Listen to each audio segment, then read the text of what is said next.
बिस्मिल्लाहिर्रहमानिर्रहीम। Math 327 function analysis by doctor Talat Nazir. आज हम अपना लेक्चर नंबर 15 डिस्कस करेंगे, जिसमें हम ड्यूअल स्पेसेस को और कैनोनिकल मैप्स को स्टडी करेंगे। बिफोर दिस लेक्चर हमने जो स्टडी किया था नॉन लीनियर फंक्शनल इक्वेशंस को हमने स्टडी किया था, यानी कि जिसमें हमने फंक्शनल्स को देखा था कि किस तरह के फंक्शनल्स हमारे पास जो है वेक्टर स्पेस पर ऑपरेट करते हैं, यानी कि every functional is a mapping from a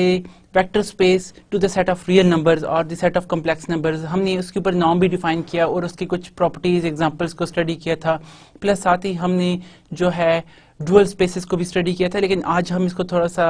more attentive वे से स्टडी करेंगे। हम देखेंगे डुअल स्पेसेस क्या होती हैं, कैनोनिकल मैप्स क्या होती हैं, इस तरह आइसोमॉर्फिक स्पेसेस को भी आज हम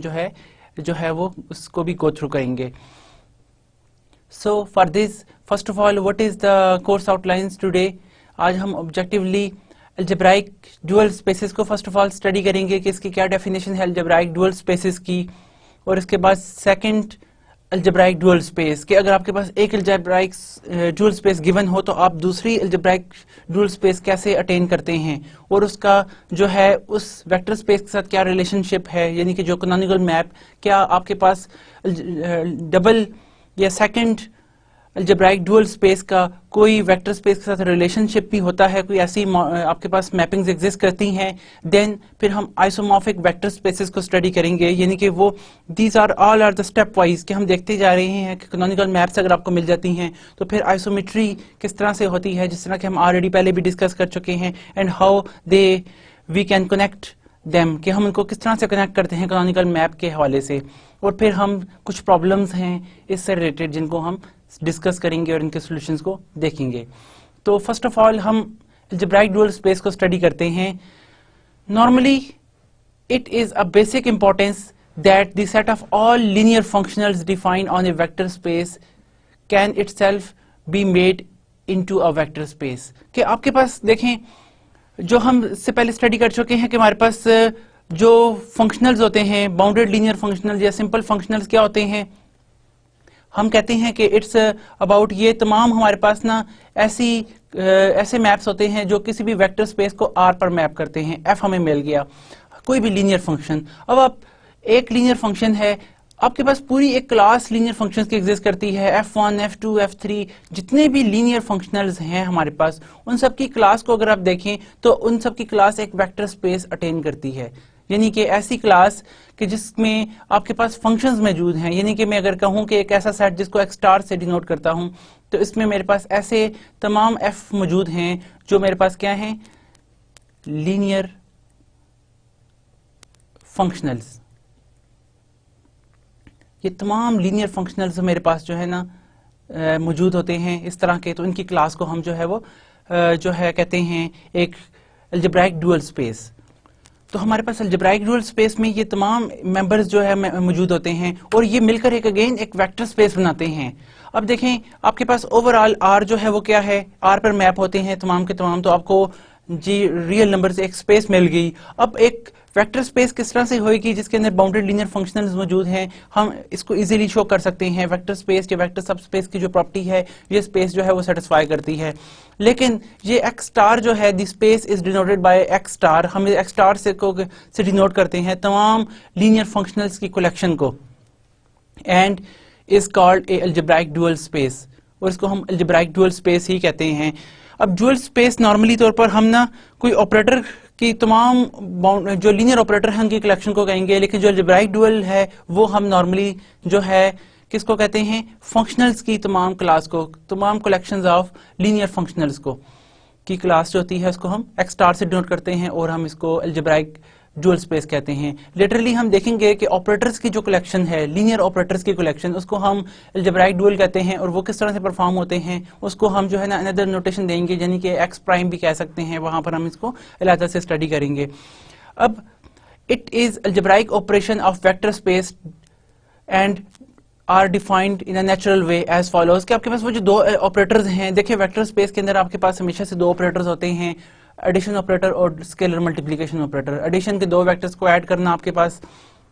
उनके साथ जो भी एडिशन आप कर सकते हैं वो आपके पास अवेलेबल होता है, और इस तरह जो आपके पास स्केलर्स मल्टीप्लिकेशन है वो भी वेक्टर स्पेस में अलाउड होता है। तो now we can easily see that कि आपके पास ये जो एक्स स्टार स्पेस है, reflexive dual space, it's a nice class of a vector space. ये आपके पास एक पूरी वेक्टर स्पेस फुल फ्लेज है, या हम इसे सब स्पेस भी कह सकते हैं, सब space of a vector space. How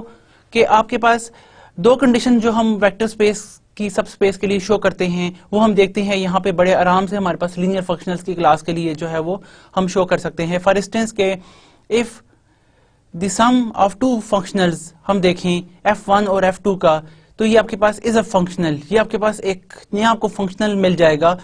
Those values at every x belong to the x। आप जो भी x लें, फॉर इंस्टेंस के आप कहते हैं Sx एक ऑपरेटर है जो दोनों का सम आपको दे रहा है। कैसे कि f1 भी एक आपके पास लीनियर फंक्शनल है, f2 भी लीनियर फंक्शनल है, कोई से दो आप आर्बिट्रेरी फंक्शनल दें इस x स्टार में से, उनका सम लेंगे, तो चूंकि ये लीनियर फंक्शनल्स हैं आपके पास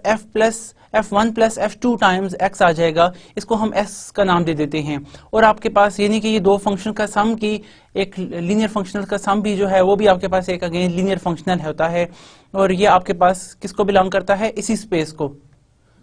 इसी वेक्टर स्पेस को बिलोंग करता है। और इसी तरह अगर हम प्रोडक्ट देखें, अगर आपके पास कोई f जो है वो लीनियर फंक्शनल है तो वो x स्टार के अंदर मौजूद होगा इस सेट के अंदर, और अगर हम कोई अल्फा साथ मल्टीप्लाई भी कर दें तो वो f टाइम्स जो है अल्फा टाइम्स f को अगर हम देखें तो वो भी एक लीनियर फंक्शनल होता है। ये हमारे पास अगर कोई भी f लीनियर फंक्शनल है तो alpha times f is again linear functional, तो आपके पास वो एक नया लीनियर फंक्शनल हमें मिल जाता है। तो इसका क्या मतलब है कि वो भी इस x स्टार को बिलोंग करेगा, यानी कि वी कैन से दैट कि for all values of x हम एक alpha times f of x को देखें तो that is the alpha f of x, इसको हम p ऑफ x का नाम देते हैं, और देख सकते हैं वेरी इजीली कि p(x) is again a linear functional. तो आप देखें sum of two linear functionals is a linear functional, so sum belongs to the again x star. Similarly alpha times f of x is a linear functional if f is a linear functional, तो इसका मतलब है alpha f is also belong to the x star। तो x star से हम prove कर लेते हैं कि हमारा जो x star है वो एक वेक्टर स्पेस है। तो ये बड़ी इंपॉर्टेंट प्रॉपर्टी है, वेक्टर स्पेस पूरा सेट होना ये एक बहुत ही खास प्रॉपर्टी होती है। देखें इसी तरह आप देख सकते हैं कि क्या जीरो इसमें मौजूद है, जीरो आपके पास जीरो ऑपरेटर जो होता है वो भी लीनियर ऑपरेटर होता है, हम ऑलरेडी ये पढ़ चुके हैं। तो इस वजह से जीरो भी इस स्पेस को बिलोंग करता है एक्स स्टार को। तो एक्स स्टार आपके पास ओवरऑल एक पूरी की पूरी वेक्टर स्पेस है। Note that this agrees with the usual way of addition functions and the multiplying them by some constants। तो हम ये एग्री कर लेते हैं कि किस तरह से हम ये वेक्टर स्पेस अटेन कर लेते हैं जिसमें दो वेक्टर्स को ऐड करना, यानी कि यहाँ पे वेक्टर्स क्या हैं, आपके फंक्शंस हैं, दो फंक्शंस को ऐड कर लेना और फंक्शंस के साथ स्केलर मल्टीप्लाई करना ये अलाउडेड है, और इस तरह से ये आपके पास वेक्टर स्पेस जो है वो अटेन हो रही है। नाउ फर्दर अब हम देखते हैं क्या आपके पास देखें एक सेट x गिवन था कोई भी, तो हमने क्या किया, इस x के कॉरस्पॉन्डिंग हमने एक ऐसी मैपिंग देखी जो इस सेट x को R पर लेकर जाती है, और सबसे पहले हमने इसको स्टडी किया कि ये हमारे पास एक फंक्शनल है। अब ऐसे तमाम फंक्शनल्स की जो कलेक्शन होती है f1 f2 जो जितने भी फंक्शनल्स जो कि आपके पास क्या हैं, लीनियर प्रिजर्विंग हैं, तमाम लीनियर फंक्शनल्स आपके पास लीनियर आप फंक्शनल्स ले लेते हैं, तमाम के तमाम ये सारे बिलोंग करते हैं एक सेट x स्टार को, और हमने x स्टार कहा कि आपके पास x स्टार क्या है, collection of all linear functionals. ठीक है, ये हमने इसको कहा it's a algebraic dual space. अब हम इस स्पेस के बाद एक नई स्पेस जो है इसको स्टडी करने जा रहे हैं। हम देखते हैं कि how we can do further about that. Now after this next step हमारा क्या होगा, consider the algebraic dual x star of star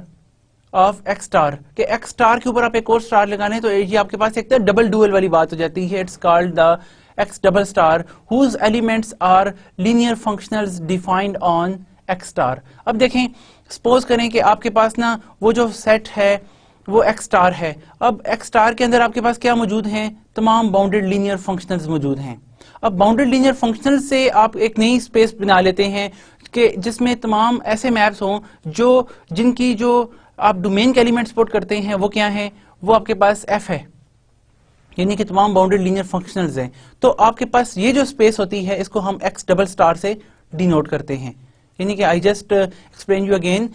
whose elements are linear functionals defined on x star, यानी कि x star के ऊपर आप elements define करके जो एलिमेंट ऑब्टेन करते हैं। फॉर इंस्टेंस के वन कैन से दैट कि आपके पास यानी कि ऐसे तमाम फंक्शंस जो x स्टार से दोबारा r पर मैप हों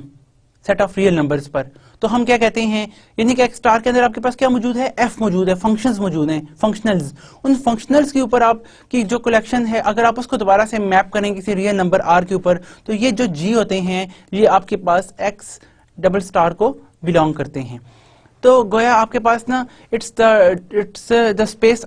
whose domain is the functionals. आपके पास ना ऐसे तमाम फंक्शनल्स की कलेक्शन जिनकी में आप अगेन फंक्शनल्स पुट करके आप कोई रियल नंबर अटेन करते हैं। We denoted this by x double star और called it's the second algebraic dual space of x। इसको second algebraic dual space या double algebraic dual space of x के नाम से डिनोट किया जाता है नॉर्मली। अब इंपॉर्टेंट बात यह है कि why do we consider this x double star, हमें इसकी क्यों जरूरत पड़ी, हम क्या जो है रिलेशंस अटेन कराना चाह रहे हैं। The point is that we obtain an interesting and important relation between x and x double star। हम एक जो है एक नया रिलेशन जो है वो बिल्ट अप करना चाहते हैं। That is like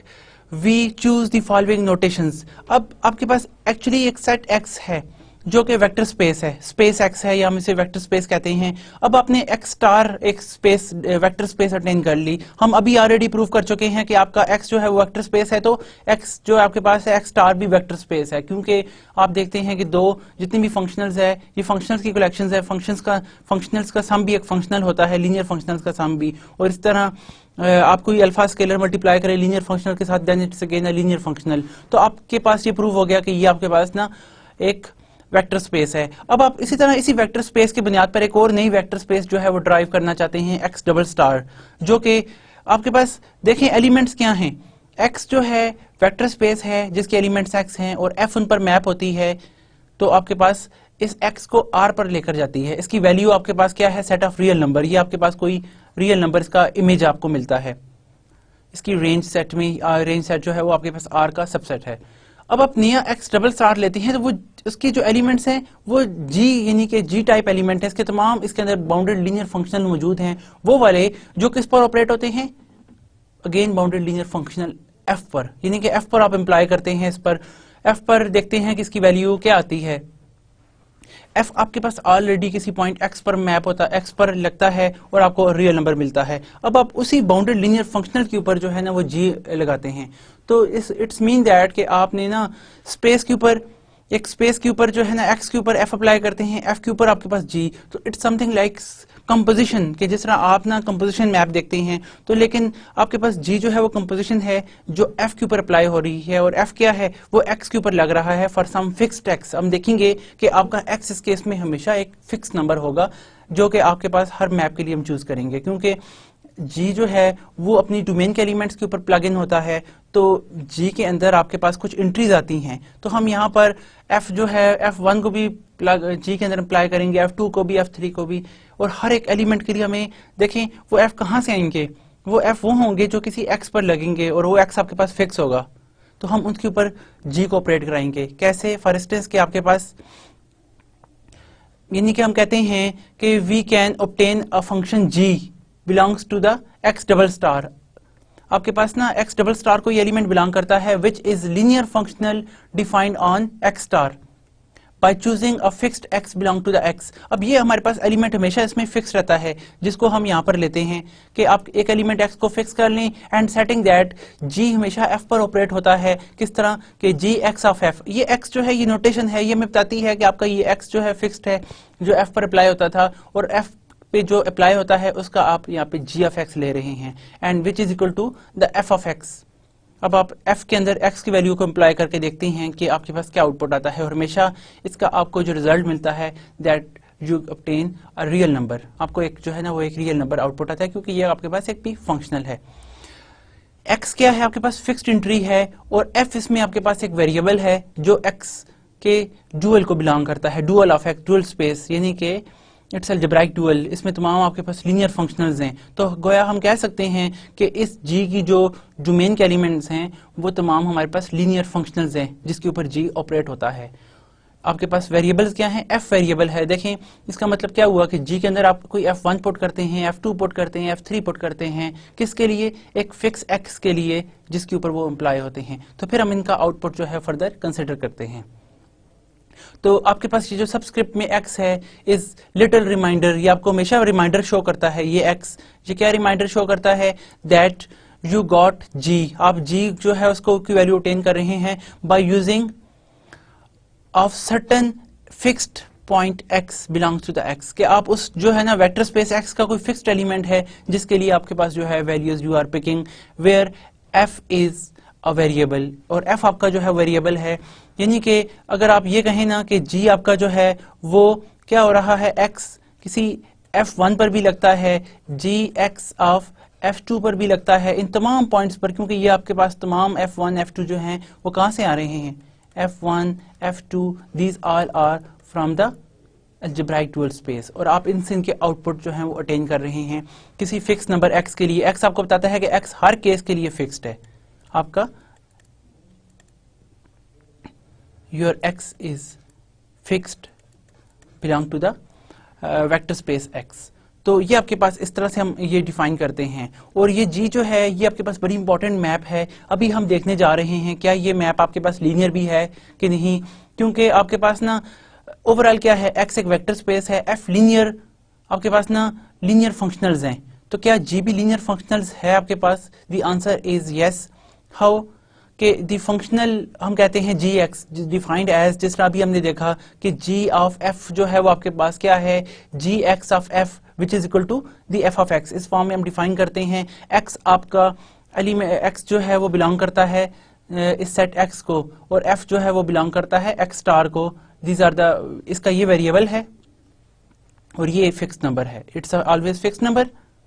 again I repeat you that it's a fix number while it's a variable, क्योंकि एफ आपके पास जो है इंटरचेंज होते जा रहे हैं, हर आप एफ जो है इसमें प्लग इन करते जा रहे हैं। Is a linear functional, how we can attain that और how we can show that it's a linear functional. अब लीनियर फंक्शनल की वो जो हम अगट्ठी प्रॉपर्टी शो करते हैं कि कोई हमारे पास एच मैप जो है वो लीनियर तब होता है जब हम alpha f plus alpha x plus beta y उस एच मैप के ऊपर इम्प्लॉय करें, तो हमारे पास आंसर इस तरह से आता है alpha times f of x plus the beta times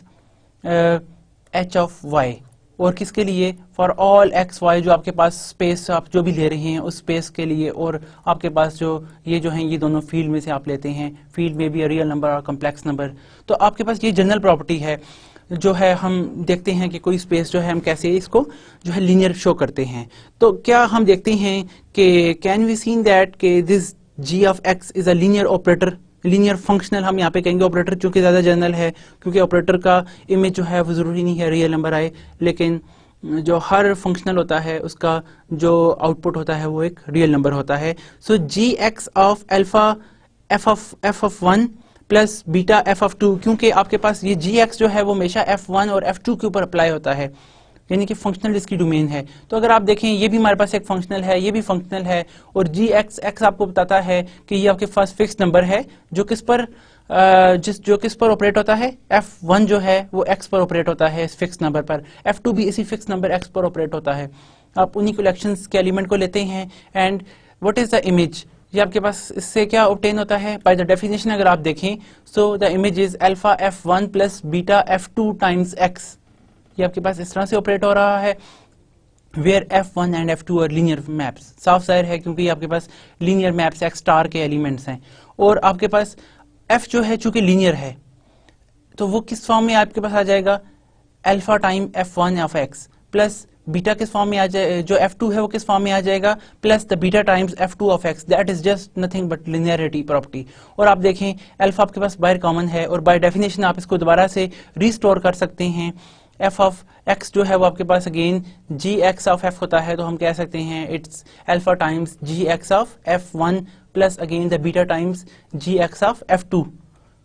देखिए अगर आप गौर करें तो ये जिस इसकी जो है वो इसकी जो है वो रिस्टोरिंग है, और हम देखते हैं x जो है वो आपको सिर्फ ये शो कर रहा है कि ये आपके पास वही फिक्स नंबर है जिसके ऊपर f1 और f2 जो है वो आप जो है एम्प्लॉय करते हैं। तो now what this shows, this satisfies the condition of such like H mapping, यानी कि ये लिनियरिटी मैप की आपको कंडीशन शो कर रहा कि it fulfil the linearity conditions and hence we conclude that our G X is a linear functional, ये आपके पास लीनियर फंक्शनल है। और इस तरह G X one G X two, यानी कि जी को अगर आप देखें एक्स जो है वो तो फिक्स है, जी के लिए जितनी भी आपके पास कलेक्शंस आती हैं यानी कि G1, G2, G3 ये मिलकर आपके पास पूरी एक वेक्टर स्पेस बनाती हैं। और हम बड़े आराम से भी ये भी प्रूफ कर सकते हैं कि X double star is a vector space. क्यों कि आप दो इस तरह के G1, G2 लें, उनका सम भी जो है वो भी एक लीनियर फंक्शनल होगा जो अगेन F के जो है जिसकी डोमेन F होगी और वो उसका में जो है वो रियल नंबर होगा। इसी तरह आप देख सकते हैं कि अल्फा टाइम्स अगर हम कोई जी लें तो वो भी एक आपके पास लीनियर फंक्शनल होगा जो एफ पर ऑपरेट होगा। सो हिंस वी कंक्लूड दैट कि आपके पास ये लीनियर फंक्शनल की जो कलेक्शन है जी मैप जो जिसकी डोमेन भी जिसकी डोमेन भी हमारे पास क्या है लीनियर फंक्शनल है, तो ये भी आपके पास एक वेक्टर स्पेस जो है वेक्टर स्पेस है। X double star is a vector space. तो आपने देखा कि यहाँ पे बाय डेफिनेशन हम एक्स डबल स्टार के एलिमेंट्स को किस तरह से पिक करते हैं, यानी कि इसकी जो इंपॉर्टेंट डेफिनेशन है वो आप इसको हमेशा याद रखेंगे कि how g is applied on some linear functional f. ठीक है, हम इसके ऊपर कैसे इसको अप्लाई करते हैं, इसकी इंपॉर्टेंट कैरेक्टरिस्टिक्स है। अच्छा, अब हम फर्दर देखते हैं कि जिस तरह मैंने आपसे शुरू में अर्ज किया कि हमारे पास एक सेट एक्स था, एक वेक्टर स्पेस। अब हमने एक्स स्टार देखा, तमाम कलेक्शन जो है देखते हैं जो कि बाउंडेड जो लीनियर फंक्शनल्स की कलेक्शन है जो इस सेट एक्स को आर पर मैप करते हैं। और उसके बाद हमने एक दूसरा सेट अटेन किया डबल डुअल, ठीक है, सेकंड डुअल जिसे हम second algebraic dual of this one, यानी कि ऐसे सेट जिनकी डोमेन तमाम एफ हैं लीनियर फंक्शनल्स और इनके इमेज अगेन आपके पास सेट ऑफ रियल नंबर्स हैं जो हर फिक्स एक्स के लिए पे एलिमेंट जो है वो पिक करते हैं। अब हम इंपॉर्टेंट रिलेशन यहाँ पे देखने जा रहे हैं, is there exist some mapping, आपके पास क्या कोई मैपिंग है, कोई ऐसी कैसा फंक्शनल आपके पास एग्जिस्ट करता है जो इन दो स्पेस को आपस में रिलेट करे, एक्स को और एक्स डबल स्टार को। The answer is yes. एक बहुत इंपॉर्टेंट मैप है, इसकी बहुत ज्यादा एप्लीकेशंस हैं। If you see the PDs partial differential equation, यानी कि जो भी जिसकी जितनी भी आप देखें काफी हद तक एप्लीकेशंस आपकी ना नॉन लीनियर फंक्शनल एनालिसिस या लीनियर फंक्शनल एनालिसिस की जो एप्लीकेशंस हैं वो आपको पार्शियल डिफरेंशियल इक्वेशन में मिलेंगी। इस तरह डिफरेंशियल इक्वेशन में वहां पर कैनोनिकल मैप या कैनोनिकल मैपिंग के जो एप्लीकेशंस है वो बहुत ज़्यादा यूज़ होती है। और आप देखते हैं वहाँ पर कि किस तरह आप यूजफुल मेथड्स अटेन करते हैं ताकि आप अपनी प्रॉब्लम्स के सॉल्यूशंस वहाँ पर अटेन कर सकें। वहाँ पर प्रॉब्लम्स के सॉल्यूशन क्या होते हैं, सॉल्यूशंस ऑफ डिफरेंशियल इक्वेशन या solution of partial differential equation. जो भी पीडीज का सॉल्यूशन होता है वो आप कैनोनिकल मैप की हेल्प से अटेन करते हैं। और कैनोनिकल मैप आपके पास क्या है, अभी हम इसको देखने जा रहे हैं कि देखें आपके पास each X belong to the X, हर x के करस्पॉन्डिंग आपके पास एक gx मिल जाता है x डबल स्टार में। वो क्या करता है कि आपका वो फिक्स x जो है उसके लिए ये f जितने भी मैप्स f हैं उन यानी कि f i's की कलेक्शन को, मैं यहाँ पे ये कहने जा रहा हूँ कि आपके पास जितना f1 f i's हैं जितने के जितने, उन सारों को ये जो है वो मैप कर लेता है किसके ऊपर, ये सेट ऑफ रियल नंबर्स पर। अब आप f of i's, ये f of i's आपके पास किसको बिलोंग करते हैं, दी स्पेस एक्स स्टार को। एक्स स्टार के लिए हर एक्स के करस्पॉन्डिंग आपको ना जी एक्स मिल जाते हैं जो एक्स डबल स्टार में मौजूद हैं। अब हम एक नई मैप जो है वो यहाँ पे ड्राइव करने जा रहे हैं जिसको हम कैपिटल सी से डिनोट करेंगे और लेटरली हम इसको कैनोनिकल मैप के नाम से याद रखेंगे। कैनोनिकल मैप जो है वो रिलेट करती है हमारी वेक्टर स्पेस एक्स को हमारी दूसरी vector space x double star के साथ। कैसे कि there exist a mapping c such that it's a mapping from set x to the x double star, कि आप जो भी आपके पास वेक्टर स्पेस x है ये वही वेक्टर स्पेस x है जो आपने यहाँ पे एलिमेंट फिक्स किया है, इन एलिमेंट्स को gx पर मैप करती है। और gx हम ऑलरेडी डिफाइन कर चुके हैं, gx जो है वो किसी f पर जब ऑपरेट होता है f पर तो आपके पास क्या आता है, f ऑफ x पर ऑपरेट होता है तो you will attain some number f of x, यानी कि आपके पास हर फिक्स्ड के लिए f ऑफ x का इमेज जो है वो हम अटेन करते हैं। यहाँ पर हम x को ना भी शो करें क्योंकि हम यहाँ पर ऑलरेडी x जो है वो स्क्रिप्ट में शो कर चुके हैं। तो एलिमेंट्स x को g ऑफ x पर मैप करती है। This mapping is called a canonical mapping of और from x onto X double star. ये आपके पास एक मैपिंग है और आपके पास जो है ये इंपॉर्टेंट है ये चीज देखना कि क्या ये कैनोनिकल मैप भी आपके पास लीनियर है। अब मैप है या ऑपरेटर जिसे आप कहते हैं, चूंकि दो आपके पास डिफरेंट वेक्टर स्पेसेस हैं। Now let us see the linearity of this c space, क्या आपके पास कैनोनिकल मैप लीनियर है? ये इंपॉर्टेंट है, आप प्लीज याद रखिएगा कि आपके पास जो कैनोनिकल मैप है ये लीनियर होती है और इसकी लिनियरिटी हम किस तरह से प्रूव करते हैं। इसकी डोमेन आपके पास सेट ऑफ रियल नंबर्स हैं और इसकी रेंज क्या है? एक्स डबल स्टार, यानी कि collection of all linear functionals whose domain is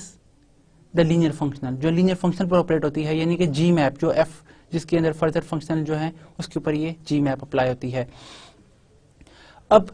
ये आपके पास जो है C is a linear since its domain is a vector space. अगर आप देखें C की डोमेन क्या है? तमाम X, और ये वेक्टर स्पेस आपके पास C, और यहाँ पे जो आपको फर्दर आंसर जो रेंज है वो भी आपके पास वेक्टर स्पेस का सबसेट है।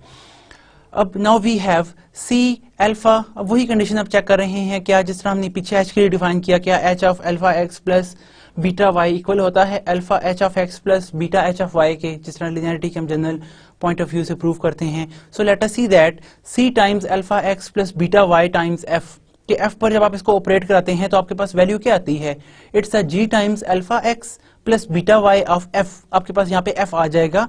वेयर आपके पास ना ये देखें ये कोई फिक्स्ड x और y हैं जिनके लिए जो f पर ऑपरेट हो रहे हैं, और आपके पास जो भी x y किसका एलिमेंट हैं? These are the elements of space x के एलिमेंट्स आप ले रहे हैं। f जो है एक आपके पास लीनियर फंक्शनल है जो इन फिक्स f x और y के लिए जो है एक लीनियर फंक्शनल है। अब आप बाय डेफिनेशन देखें तो f क्या करता है? g जो है वो f पर किस तरह से ऑपरेट होता है? The image is that about the f of alpha x plus the beta y, आपके पास ये इसका इमेज आ जाएगा जी मैप का। जब भी ये किसी लीनियर फंक्शन पर ऑपरेट होगा तो आपके पास इसका जो इमेज आएगा वो f times alpha x plus beta Y आएगा। और अब f आपके पास क्या है? Since f is a linear, तो f जो है वो लीनियर मैप है, तो लीनियर मैप ये लीनियरिटी की कंडीशन बड़े आराम से प्रिजर्व करेगी that it is equal to the alpha times f of x plus the beta times f of y। और अब आप देखें कि how we can restore it. What is alpha? Is the constant, some scalar. What is beta? It's a scalar fixed. अब आपके पास क्या है? f of x, x भी फिक्स्ड नंबर है आपके पास, और इस फिक्स्ड नंबर को आप जब रिस्टोर करते हैं in terms of g, we attain that it's a g of x f y plus that is the g y of f, क्योंकि जो है वो f y पे यहाँ पे y फिक्स के ऊपर अप्लाई होता है। तो ये आपके पास नोटेशन आ गई। Now further we restore this g x of f, कि ये आपके पास किसका इमेज है? ये किस x का इमेज है? जिस तरह जी एक्स जो है वो x के का इसकी जो डोमेन का एलिमेंट है वो आपके पास x है जिसका इमेज g ऑफ x है। अगर आप प्री जो है इसकी डोमेन में एलिमेंट देखते हैं then you attain x which employ on c, जिसके ऊपर c जो है वो ऑपरेट होता है। सो आपके पास G X of f is the C X of f plus beta is the same the other, आपके पास जो है ना G Y of f is the actually C Y of f, और आप देखें इन दोनों को मिलाकर तो you attain that your map C is a linear map, hence this canonical map is a linear map. Now what about a question that is this canonical map is a vector space? क्या ये अभी आपको एक इसकी जो collection आप लेते जाए हैं C1 C2 कैनोनिकल मैप्स की, क्या ये भी आपके पास वेक्टर स्पेस आपको प्रोवाइड करती है? Now you should think about it, और फिर आप इसको जरा देख लीजिएगा। Then if there is something about that then later हम इसको यूज करेंगे। Now C is also the canonical embedding of x into x double star, इसको हम canonical embedding के नाम से भी कॉल करते हैं क्योंकि आपके पास ये क्या करती है? उस स्पेस x को x डबल स्टार के साथ जो है कनेक्ट करती है, एक रिलेशनशिप प्रोवाइड करती है इन दोनों के दरमियान, यानी कि जो है ये एक लीनियर मैप ऐसी है जो दो आपको आपस में एम्बेड कर देती है। To understand and motivation this term, we first explain the concept of isomorphism, which is a general interest. अब देखें isomorphism, हम देखेंगे कि आपके पास ये C मैप है, ये एक्चुअली कनेक्ट करती है x को x डबल स्टार के, तो क्या ये मैप आइसोमॉर्फिज्म की कंडीशन सेटिस्फाई करती है? क्या ये दो स्पेसेस को आपस में आइसोमॉर्फिक करती है तो किस तरह से करती है, इसके बारे में अब हम थोड़ा सा देखने जा रहे हैं। अब देखें यानी कि जनरल क्या होता है, हमारे पास दो स्पेसेस सपोज गिवन है, एक x और x डबल स्टार, या x स्टार या x टिल्डा से आप डिनोट कर लें। Suppose that x and x tilde be the two spaces, may be a norm spaces और whatever they have of the same kind. हम कहते हैं कि ये दोनों एक ही तरह की हैं। फॉर इंस्टेंस है आप यानी कि सपोज कर लें आपके पास एक जो है ना x जो है वो कोई r स्क्वायर है, और दूसरे नंबर पर हम कहते हैं x tilde is some the space of all complex number. यानी कि एज एग्जांपल अगर हम कंसिडर करते जाएं तो हमें चीजें जो है वो थोड़ी सी और क्लियर नजर आती हैं। For instance two vector spaces हम कह सकते हैं इट इज, जिस तरह की ये दो आपके पास वेक्टर स्पेस हैं, it is of interest to know whether x and x star are essentially identical. क्या ये आपस में आइडेंटिकल हैं, क्या ये आपस में सेम स्ट्रक्चर जो है वो प्रिजर्व करती हैं कि जिस तरह एक का स्ट्रक्चर है इस तरह का दूसरे का स्ट्रक्चर है, क्या इनके दरमियान नंबर ऑफ एलिमेंट्स की इक्वालिटी मौजूद है, क्या इनके दरमियान जो है मेजरिंग सेम है, या नॉर्म जो है वो same kind of terms exist कर रहे हैं, क्या इनमें आपस में इक्विवेलेंस है, that is whether they differ at most by the nature of their points, कि इनकी सिर्फ पॉइंट की नेचर डिफरेंट है, बाकी इनके दरमियान पूरा का पूरा स्ट्रक्चर या बाकी दोनों एक दूसरे की कॉपी हैं। आप इस तरह से अगर ऑब्जर्व करना जो है इंपॉर्टेंट होता है दो स्पेसेस को, कि ये नहीं कि देखें जिस तरह मैंने आपसे प्रीवियस लेक्चर्स में भी डिस्कस किया कि हमें आइसोमॉर्फिक एक किसी भी जो है एक स्पेस की कॉपी मिल जाए, तो बजाय हम तमाम स्पेसेस पर काम करते फिरें हम इनकी कॉपी ले लेते हैं और उस पर काम करके देखते हैं, and we are justified that the all other spaces the works are like a same. For instance कि जिस तरह आप देखें अगर हम प्लेन ड्रॉ करें आर स्क्वायर का और स्पेस सी का, तो हम देखते हैं कि एक आइसोमेट्री एग्जिस्ट करती है कि जो काम आप यहाँ पर काम कर सकते हैं आर स्क्वायर में, वही काम आप स्पेस ऑफ कॉम्प्लेक्स नंबर्स। सिर्फ फर्क इतना है दोनों की जो है एलिमेंट्स की जो है एग्जिस्टेंस का, एलिमेंट्स वहां पे नेचुरली किस तरह से डिफाइंड है, बाकी इन दोनों में बिल्कुल आइसोमेट्री है कि आप अगर कोई फिगर ड्रॉ करें या नॉर्मली जो चीजें देखें, जितनी भी आपके पास एलिमेंट्स एक तरफ हैं उतनी ही एलिमेंट्स एक तरफ हैं, तो ये इंपॉर्टेंट होता है कि आप एक तरह की स्पेसेस को जो है वो कनेक्ट कर सकें और उनको जो है वो हाईलाइट कर सकें ताकि आपको उसमें समझने में आसानी हो। फॉर इंस्टेंस के क्या जो काम आर स्क्वायर में हो सकता है वही सी में हो सकता है, और कहाँ पर इनमें इंडिफरेंट आता है, कौन सी ऐसी चीजें हैं जो इनको आपस में इंडिफर करती हैं। तो उसके लिए हम क्या करते हैं कि then we can regard x and x tilde as identical. हम इसको आइडेंटिकली जो स्टडी करते हैं as two copies of the same abstract spaces. जिस तरह के आपके पास ये एग्जांपल जाहिर है कि आप देखें कि ऊपर वाली स्पेस आपको क्या देती है, एक प्लेन देती है, और ये आपको क्या देती है, कॉम्प्लेक्स प्लेन देती है। यानी कि यहाँ पे आपके पास x और y होते हैं, यहाँ पे आपके पास x एंड हियर आपके पास ना space of all real numbers and the space of all complex, यानी कि इसका जो real parts and imaginary parts हम यहाँ पर डिफाइन करते हैं। तो ये दो आपको ना आइडेंटिकली दो स्पेसेस, ये दो कॉपीज दे देती हैं ऑफ द सेम स्पेसेस। अगर आप गौर करें यहाँ पर तो आप देखेंगे कि ये दोनों बिल्कुल ही सेम स्पेसेस, एब्स्ट्रैक्ट स्पेसेस की कॉपी हैं, क्योंकि यहाँ पर भी x रियल है, यहाँ पर भी x रियल है, यहाँ पर भी y रियल है। सिर्फ आयोटा आपको शो करता है कि it's identity that it's imaginary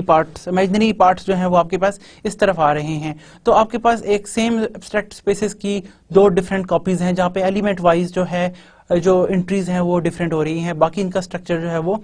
same है।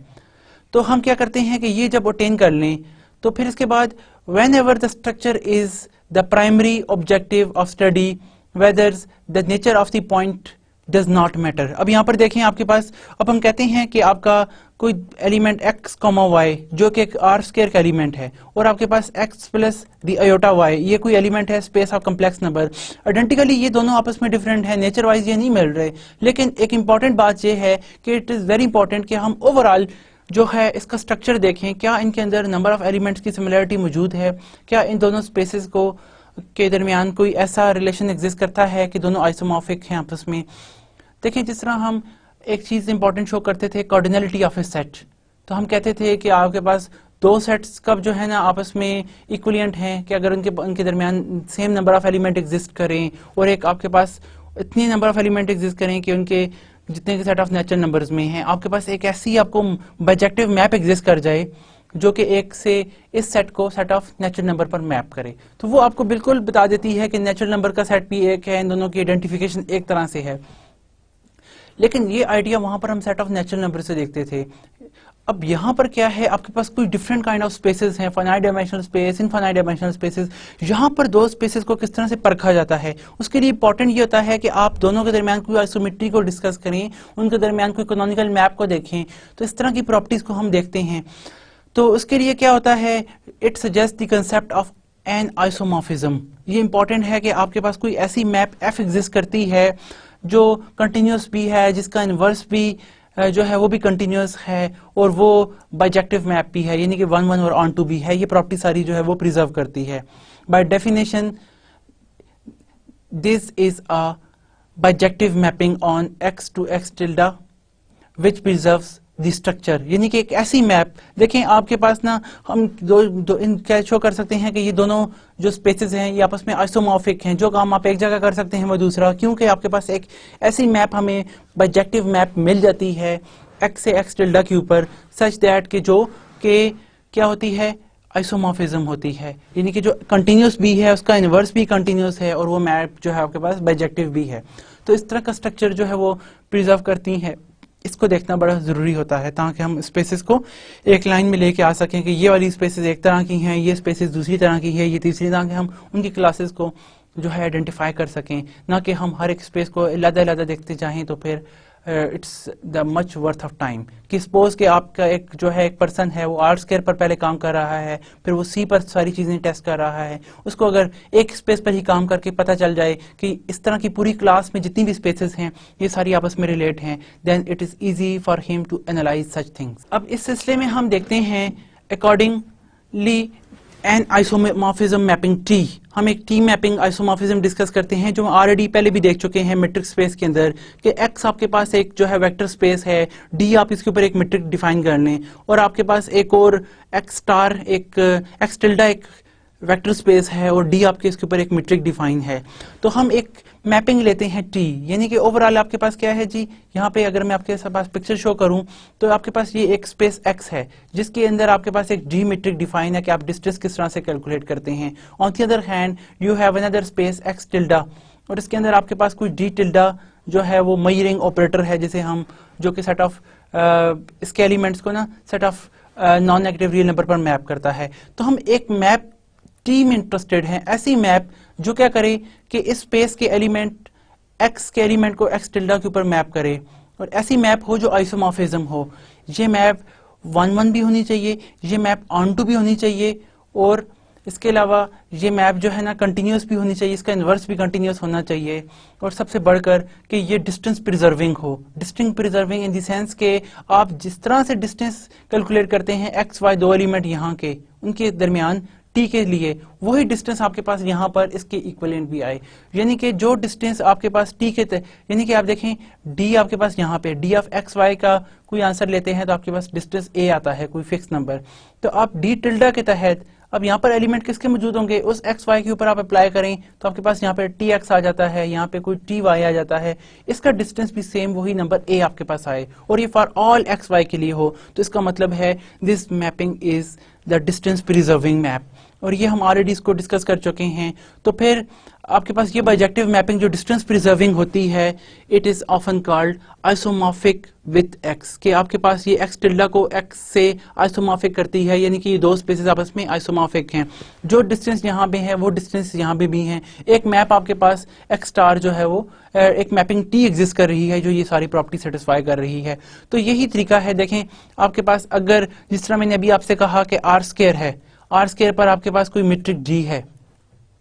Space of complex number C है, आप इस पर भी कोई आप D tilde डिफाइन कर लें, और क्या आप देखते हैं कि दो एलिमेंट्स X और Y को जब आप यहाँ पे मेजर करते हैं इस स्पेस के तहत D के तहत, और तो ये आपके पास क्या कोई एक ऐसी मैपिंग T एग्जिस्ट करती है, जरूर आपके पास एक मैपिंग T ऐसी एग्जिस्ट करेगी जिसके तहत आप देखेंगे D tilde में हम उस T ऑफ X और T ऑफ Y को भी कैलकुलेट करें तो इन दोनों का जो मेजरिंग डिस्टेंस होगा वो सेम होगा। किसके लिए, फॉर ऑल X Y, तमाम X Y के लिए होगा जो आप यहाँ पे यूज कर रहे हैं। एक्चुअली एलिमेंट किसके होंगे, ये आपके पास R² के एलिमेंट्स होंगे, R², क्योंकि आपके पास डोमेन इसमें जो है T जो है वो मैप करता है R² के एलिमेंट्स को दोबारा से C space of all complex numbers पर। तो हम इस तरह की आइसोमॉर्फिक मैपिंग्स में इंटरेस्टेड होते हैं जो बाइजेक्टिव भी होती हैं, जो कंटिन्यूस भी होती हैं और इनका इन्वर्स भी कंटिन्यूस होता है, plus they are the distance preserving, कि इस तरह से वो डिस्टेंस प्रिजर्व करते हैं। अब यही हमारे पास ना कुछ और वेज भी हैं, फॉर इंस्टेंस के हम अपनी मैप्स को बाज़ वक़्त कंट्रैक्शन कहते हैं किसी भी इसके लिए कंट्रैक्टिवली, कि आपके पास D tilde ऑफ अगर TX और TY का डिस्टेंस जो है that is less than the K times D of XY अगर आपके पास होए, वेयर K आपके पास नंबर है that is greater than and equal to 0 but strictly less than the 1। तो हम कहते हैं ये इसको ना कंप्रेस कर रही है, इसको कंट्रैक्ट कर रही है एफ मैप। वो एक और कंडीशन है, इसके बारे में हम अभी तो इसको बिल्कुल जो है नहीं डिस्कस करेंगे फर्दर, यानी कि जस्ट मैंने आपको कंट्रैक्शन के वाले से थोड़ा सा बताया कि दो मैप्स दो डिफरेंट स्पेसेस के तहत किस तरह से कंट्रैक्ट करती हैं। लेकिन अभी हम जो है ना आइसोमेट्रिक की प्रॉपर्टी पर ही फोकस रहेंगे कि क्या इस तरह की मैप्स एग्जिस्ट करती हैं जो दोनों तरफ आपको सेम स्ट्रक्चर जो है वो प्रिजर्व कराती हैं। तो हम जब ये आपको स्ट्रक्चर दो स्पेसेस के दरमियान मिल जाए, यानी कि ऐसी मैप मिल जाए, then we say that these two spaces are isometric. ये आपके पास दो आइसोमेट्रिक स्पेसेस हैं। एन आइसोम ये हम ऑलरेडी डिस्कस कर चुके हैं। अब जो हम नई बात इसमें देखने जा रहे हैं, N isomorphism T of a vector space x onto a vector space x tilde over the same field is a bijective mapping which preserves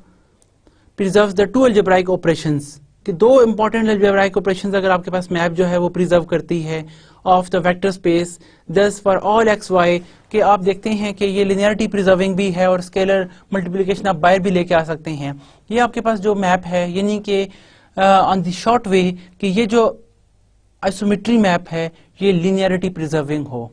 तो आपके पास ये कंडीशन अगर सेटिस्फाई कर जाए कोई मैप के, वही मैप टी में x प्लस वाई लें तो आपके पास T x plus T y आए और T of alpha x equal to the alpha time T of x y, alpha times T x I for all alpha belongs to the field. तो हम कहते हैं this T map from x to x star is a bijective linear operator because now it satisfying the linearity condition, क्योंकि ये आपके पास linear की दोनों प्रॉपर्टीज को सेटिस्फाई करती है। तो लीनियर कब कहते हैं? जब हमारी वो आइसोमेट्रिक मैप जो है वो लिनियरिटी प्रिजर्विंग हो, वो ये कंडीशन सेटिस्फाई करे।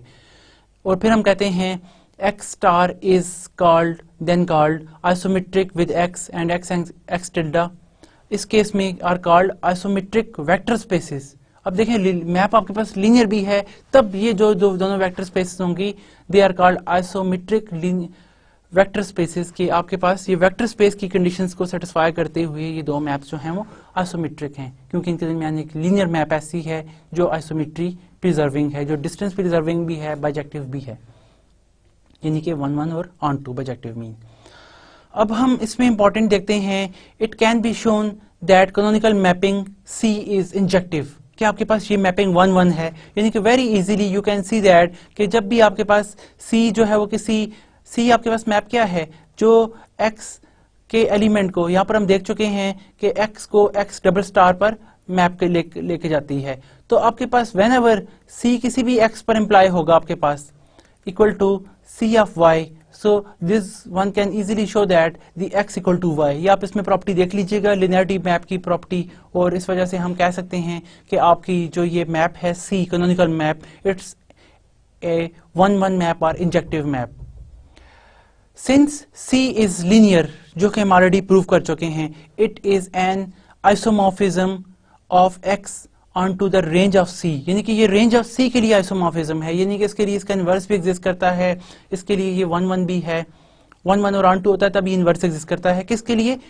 पूरी इसके लिए नहीं बल्कि इसकी सब स्पेस के लिए जो कि C of R of C है, इसके लिए। यानी कि अभी हमने ऑन टू प्रूव नहीं किया इसको, ये ऑन टू हो भी सकता है और हो नहीं भी हो सकता, तो सिर्फ इसके लिए देखा जाए रेंज ऑफ C पर ये आइसोमॉर्फिज्म है, यानी कि X is isomorphism to the R of C, range of C के लिए, क्योंकि आपके पास C जो है ऐसी मैप है जो X को X डबल स्टार पर मैप करती है, और ये क्या है आपके पास X डबल स्टार का कोई सबसेट है। ये अगर इसकी इक्वल होगा तो हम कहेंगे कि उस केस में तो x और x डबल स्टार जो हैं वो आपस में आइसोमॉर्फिज्म होंगे, लेकिन नॉर्मली ये इसकी जो है रेंज ऑफ C के लिए x जो है वो आइसोमॉर्फिज्म होता है, यानी कि आपके पास ऐसी मैप एग्जिस्ट करती है जो 1 1 भी है, ऑन टू भी है, वो कंटिन्यूस भी है और उसका इन्वर्स भी कंटिन्यूस है उस मैप C का। क्योंकि इन्वर्स एग्जिस्ट करता है तो कंटिन्यूस है, f इन्वर्स एग्जिस्ट करता है तो इसका मतलब है कि f जो है इनवर्स वो भी कंटिन्यूस होगा। ये आपके पास इंपॉर्टेंट कॉन्सिक्वेंस है एनालिसिस के, यानी कि इसकी कुछ ब्यूटीफुल प्रॉपर्टीज हैं।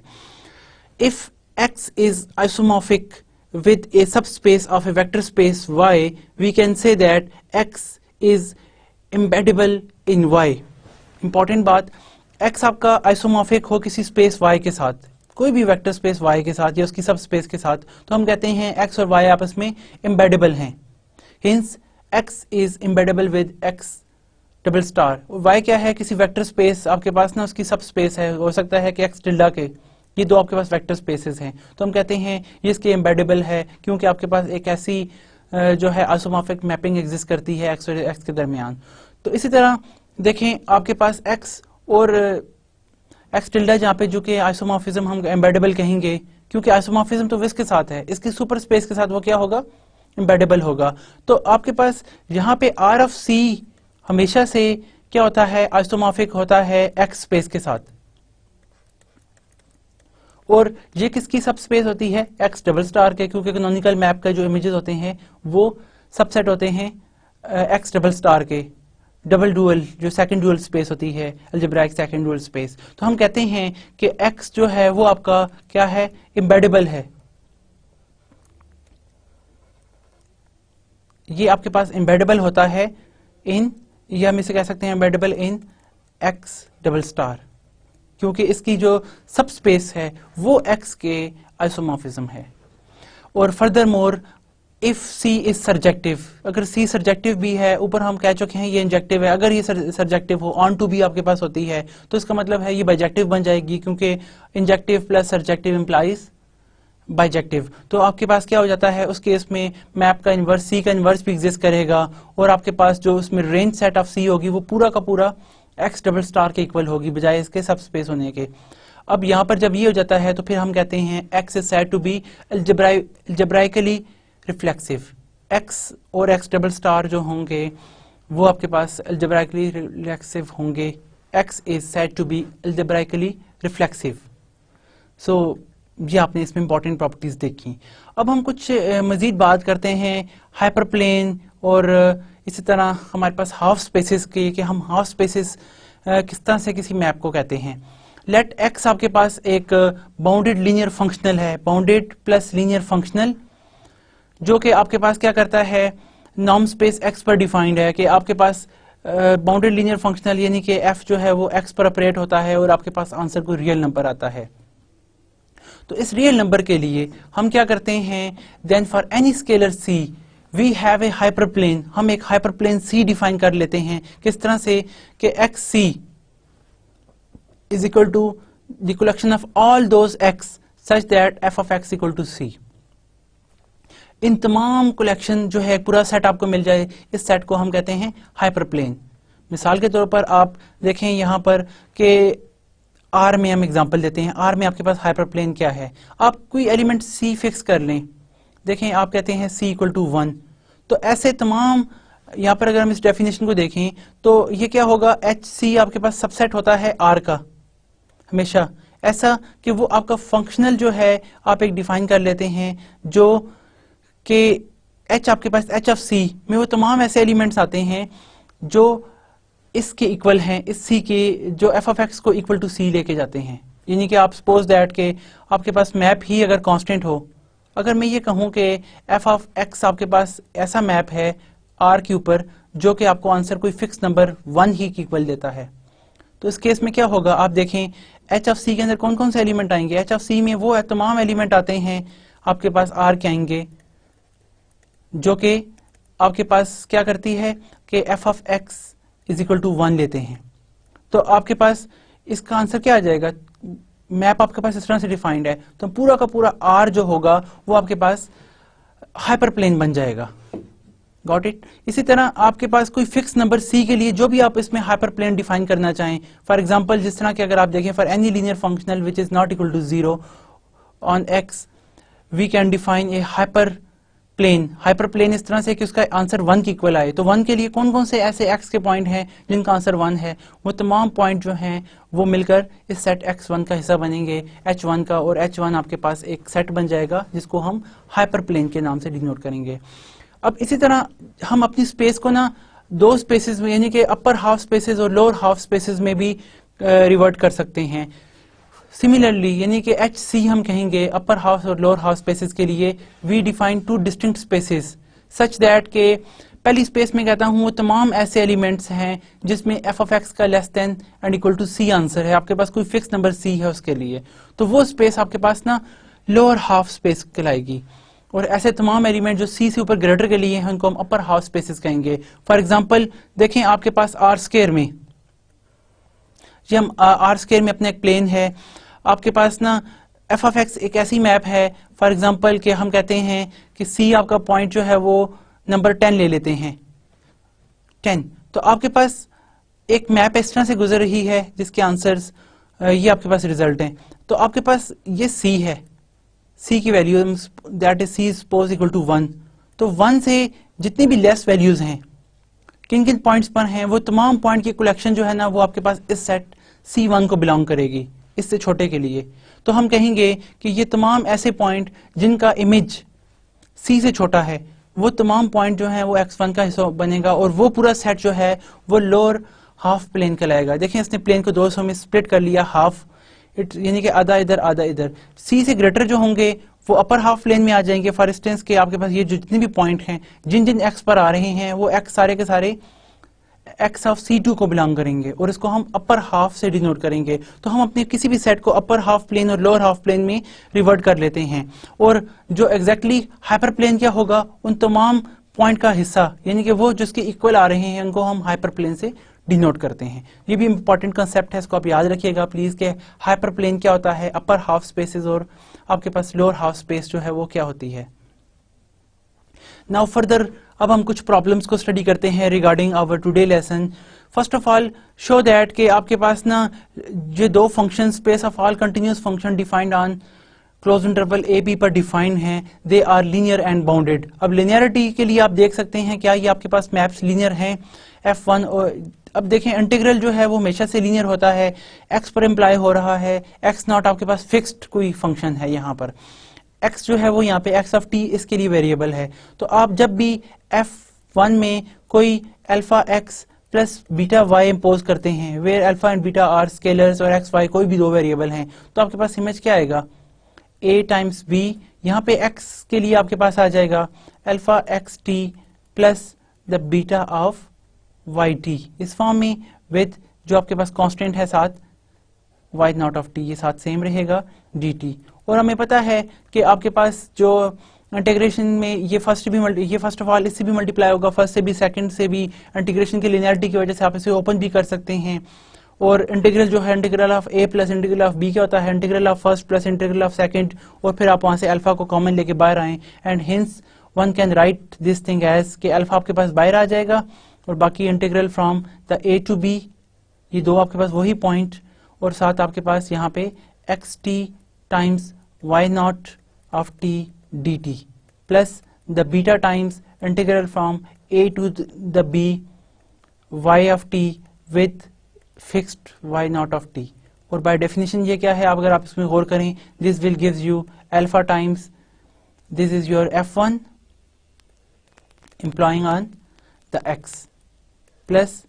the beta is same, by definition this is the F1 operate on the y and hence note that this map is a linear map. Similarly this map is bounded, आप इसको show कर सकते हैं bounded by, जिस तरह के हमने space of integral space को शो किया था, you can easily show that this is a bounded space, क्योंकि आपके पास यहाँ पे ये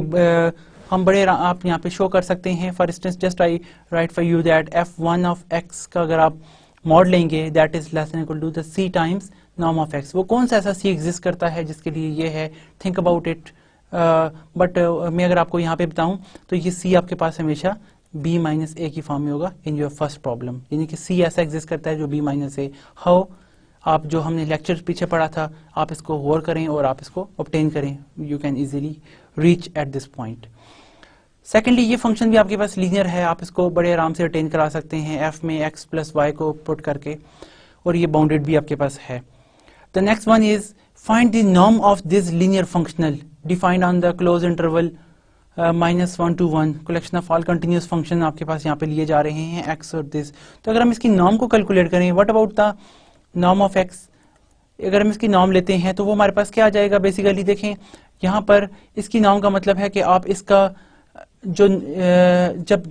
नॉर्म ऑफ f यहाँ पर अगर हम इसमें लिखें तो x तो यहाँ पे नहीं आएगा, actually this will gives you the in this form के integral of mod of this, इसका आप सुप ले लें, supremum for all those x whose norm is equal to 1।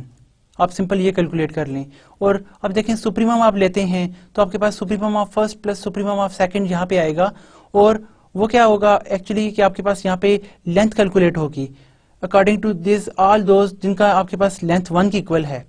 तो आपके पास इसकी अगर आप फर्स्ट की लेंथ कैलकुलेट करें तो आपके पास 1 आएगी, और इसी तरह जो मैक्स होगा वो आपको आइडेंटिकली पॉजिटिव वैल्यू देगा, और आप अगर इसकी भी लेंथ कैलकुलेट करें then you will attain that is again the 1। तो ओवरऑल आपके पास नॉर्म इसका जो है वो 2 आ जाएगा। इसमें जो मिसिंग स्टेप्स हैं आप इसको फॉलो कर सकते हैं सेम उस तरह जिस तरह हम जो है वो नॉर्म कैलकुलेट करते हुए अटेन करते हैं। यहाँ से यहाँ तक देखें आपके पास सिंपल वही लेंथ आ जाएगी। इसका नॉर्म 1 आपके पास 1 की इक्वल है, इसका नॉर्म भी 1 की इक्वल है, तो by norm definition you can attain that इसकी वैल्यू आपके पास 2 की इक्वल आएगी। एक तो ये वे है डायरेक्टली, बट आप इसको सेकेंडली भी शो कर सकते हैं कि norm of F is less than equal to the 2 and also the 2 is greater than equal to the norm of f, and 1 and 2 implies that norm is equal to the 2, जो कि हमारे पास extended वे है जिससे हम पहले भी काफी सारे नॉर्म्स जो हैं वो प्रूव करते आए हैं। Show that this function is, ये आपके पास एक फंक्शनल है। देखें आप एक्स टी जो भी टी लेते हैं इस क्लोज इंटरवल जे से आपके पास एक रियल वैल्यू आपको मिलती जाती है। फिक्स्ड मैक्सिमम चूज करें तो आपके पास एक रियल नंबर आता जाता है। ओवरऑल डोमेन क्या है एक्स, यानी कि कंटिन्यूस फंक्शन, और आंसर आपके पास कोई रियल नंबर आ रहा है, ये आपके पास फंक्शनल है। इज दिस फंक्शनल लीनियर, क्या ये आपके पास फंक्शनल लीनियर है? तो अगर हम इस प्रॉब्लम नंबर 3 में देखें लिनियरिटी को, कि आपके पास क्या ये मैप जो है फर्स्ट या सेकंड लीनियर प्रिजर्विंग है, कि आप यहाँ पर f1 में अगर आप x plus Y plug in करें दो डिफरेंट वैल्यूज, तो मैक्स ऑफ आपके पास क्या आ जाता है the max of X T first plus the Y T, आप दोनों का मैक्स चूज करते हैं तो मैक्सिमम इन दोनों के सम का है। और अगर आप यहाँ पर देखें तो मैक्स में ये प्रॉपर्टी होती है the maximum is always less than the max of X T plus the maximum of आपके पास सेकंड वैल्यू वाई टी, उसके लिए भी आप यहाँ से मैक्स वैल्यू चूज करते हैं। तो ओवरऑल आपके पास ये कंडीशन जो है इस तरह से प्रूव नहीं हो सकती, आपके पास कुछ काउंटर एग्जांपल आपको मिल जाएंगी जो ये रिजल्ट जो है इसको प्रिजर्व नहीं करेंगी। रिगार्डिंग द बाउंडेडनेस, आपके पास boundedness is okay. For instance के आप यहाँ पर इसमें देख सकते हैं कि आपके पास ये बाउंडेडनेस की कंडीशन को ये सेटिस्फाई कर लेगा कंडीशन। उसकी वजह ये है कि एक्स टी आपका जो है वो फंक्शन किस पर डिफाइंड है, आपको इसकी अपर वैल्यू मिल जाती है और आप इसका नॉर्म डिफाइन करके वहां से इसकी अपर वैल्यू को अटेन करा सकते हैं। It's a just simple exercise, I think you can imply just see the definition about the norm, max norm defined on A space of continuous function, तो आप इसकी मदद से इसको बाउंडेड शो कर सकते हैं। फर्दर शो दैट के आपके पास जो है ना एफ मैपिंग ऐसी है जो एक्स के ऊपर अप्लाई हो तो आपके पास एक्साई एन आता है, where X is the xi J for J equal to 1 to n, N यहाँ पे आपके पास फिक्स है लेकिन जे जो है अप टू इन्फिनिटी तक है। ये आपके पास एक लीनियर फंक्शनल है। The thing is very easy, आप अपने जो स्टेप्स हैं को अप्लाई करके शो कर सकते हैं कि टी जब आपके पास किसी एक्साई जे पर अप्लाई हो तो आपके पास आंसर जो है वो एक्साई एन आता है, वेयर एन आपके पास कोई फिक्स्ड नंबर है। तो आप इसमें बड़े आराम से शो कर सकते हैं एक्साई जे प्लस कोई ईटा जे लें तो आपके पास क्या आ जाएगा xi n plus the xi j की फॉर्म में, और this is by definition sum, ये आपके पास क्या आ जाएगा एक्साई प्लस यहाँ पे ईटा फॉर्म आ जाएगी and we can attain that this is the T xi J plus the T of xi, ये आपके पास दोनों एन एन की फॉर्म में है बाय द डेफिनेशन, क्योंकि हर एक के लिए आपको फाइनाइट नंबर एन मिलता है। और इसी तरह से अगर आप दूसरी प्रॉपर्टी देखें the T of alpha time, आप जब एक्साई जे लेते हैं so it is the alpha time xi n, alpha is the same, it's about the T of xi j, आपके पास ये वैल्यू मिल जाती है and hence we attain that it's a linear operator. Furthermore is f is bounded if l equal to the, आप इसमें क्या ये ऑपरेटर बाउंडेड भी है जब आप l इंफिनिटी में से एलिमेंट लेते हैं। बाउंडेड से क्या मुराद है, क्या आपके पास हर एलिमेंट के लिए ना ये जो ऑपरेटर है बाउंडेड, कि आप जब इसका नॉर्म लेते हैं इस t का तो आपके पास एक नंबर c एग्जिस्ट करे सच दैट कि वो ये कंडीशन सेटिस्फाई करे। नोट दैट कि आप अगर t का यहाँ पे नॉर्म लेते हैं, नॉर्म ऑफ टी वो किसके इक्वल होता है, और अगर आप बाय डेफिनेशन अप्लाई करें you can attain some fix number. For instance के आपके पास यहाँ पे जो नॉर्म डिफाइन है एक्साई जे में एल इन्फिनिटी आपके पास स्पेस का इमेज आ रहा है, तो आप एल इन्फिनिटी के एलिमेंट्स को ले सकते हैं और हम टी नॉर्म को यहाँ पर देखें, T norm is actually equal to the sup norm for all j, j के लिए सुप लेते हैं विद मॉड ऑफ, आपके पास वैल्यू क्या है, हर एक का इमेज एक्साई एन की इक्वल आ रहा है, डिवाइडेड बाय सेकेंडली आपके पास यहाँ पे क्या है, द नॉर्म ऑफ दिस, यानी कि आपके पास एक्साई जे के लिए वैल्यू आप ये ले लें। अब supremum divided by the each value, और अगर आप यहाँ पे ओवरऑल देखें तो आपके पास क्या है, एक्साई जे वो तमाम एंट्रीज हैं जिनका मॉड नॉट इक्वल टू 0 है आपके पास। और अगर आप इसको बाय सेकंड डेफिनेशन देखें तो सुप्रीमम यानी कि ऐसे वो ले लेते हैं हम यहाँ पे इस तरह से ले लेते हैं, the supremum of all those xi J whose mod value equal to 1, आपके पास 1 की equal, and then we attain the supremum of J xi N, ये आपके पास वैल्यू आ जाती है। इसके लिए सुप्रीमम डिवाइड वाली वैल्यू खत्म हो जाएगी क्योंकि हमने वहां पे इसको दूसरे नॉर्म से डिफाइन कर लिया है। अब ये आपके पास क्या है, नोट दैट के बाउंडेड जो आपके पास एल स्पेस है ना, space of all bounded sequence, तो बाउंडेड सीक्वेंस का सुप्रीमम एग्जिस्ट करता है तो आपको यहाँ पे कोई फाइनाइट नंबर सी जरूर मिलेगा जो कि इसका सुप्रीमम होगा, and hence we conclude that के अवर दिस फंक्शन जो है टी, जो एक्साई जे को हर एक्साई जे को एक्साई एन पर मैप करता है, ये आपका फंक्शन जो है वो बाउंडेड भी है। इन problem number 5, if f is a bounded linear functional on a complex norm space and L bar, where bar denotes a complex conjugation, is a bounded, आपके पास क्या ये फंक्शन भी बाउंडेड है, यानी कि देन f बार जो है वो आप देख सकते हैं ये भी आपके पास एक बाउंडेड फंक्शन होगा f बार। उसकी वजह क्या है कि अगर आपके पास f बाउंडेड है तो f ये प्रॉपर्टी प्रिजर्व करेगा कि f का नॉर्म ले that is less equal to the c times norm of x, ये प्रॉपर्टी सेटिस्फाई करेगा। अब x अगर हम इसके ऊपर बार ले लें, f के ऊपर बार लें,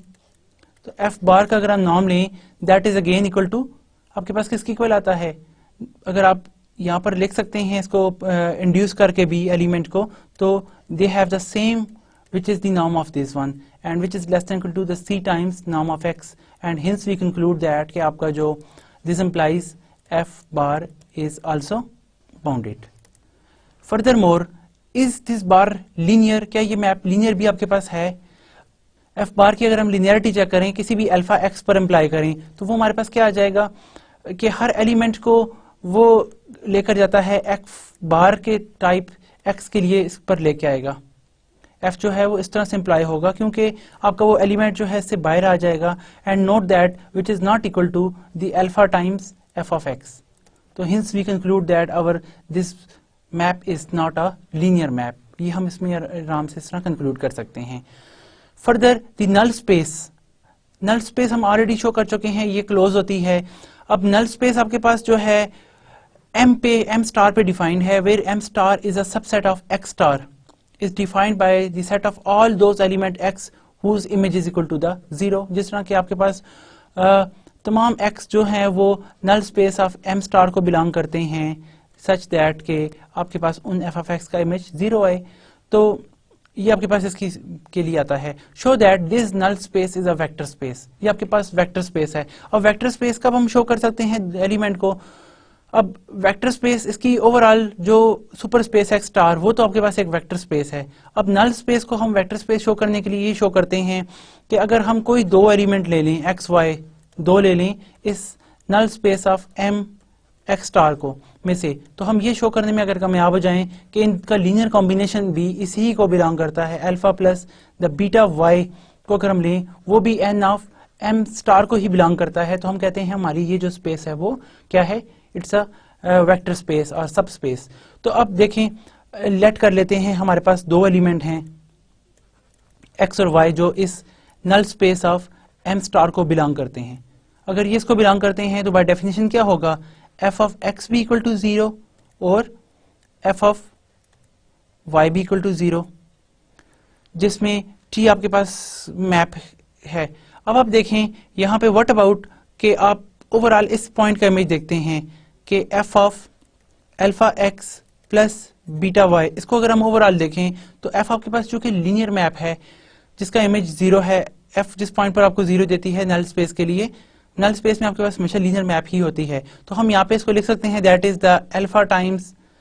F of x plus the beta times f of y. और अब एफ ऑफ एक्स उस पॉइंट पर क्या होगा, एक्स वाई इसको बिलोंग करते हैं, that is the 0 plus the beta times this one is again 0 and we attain overall the 0। तो इसका क्या मतलब हुआ कि आपके पास alpha x plus the beta y again they are belongs to the null space n m star। तो hence we conclude that कि its n m space is a vector space। ये आपके पास जो null space है ये भी एक vector space होती है। तो आज के लेसन में हमने जो है रिफ्लेक्सिव हमने जो है प्रॉपर्टीज देखी। फॉर इंस्टेंस के हमने आज अलजेब्राइक डुअल स्पेस को स्टडी किया, डबल अलजेब्राइक डुअल स्पेस को स्टडी किया, और फिर हमने कैनोनिकल मैप को देखा, हाइपर प्लेन्स को, और प्लस ये हमने प्रॉब्लम सॉल्व की। इससे हमने एक जो है एक मैपिंग्स की इंपॉर्टेंट प्रॉपर्टीज को देख चुके हैं, आइसोमेट्री को भी हम डिस्कस कर चुके हैं। तो आई होप कि ये कंसेप्ट्स आपके लिए हेल्पफुल होंगे कि आप फर्दर इस तरह की प्रॉब्लम्स को एनालाइज कर सकें और रिजल्ट्स इस टर्म्स में और जो है उनको स्टडी कर सकें। ओके, आज हम यहाँ पे स्टॉप करते हैं। Thank you very much. अल्लाह हाफिज़।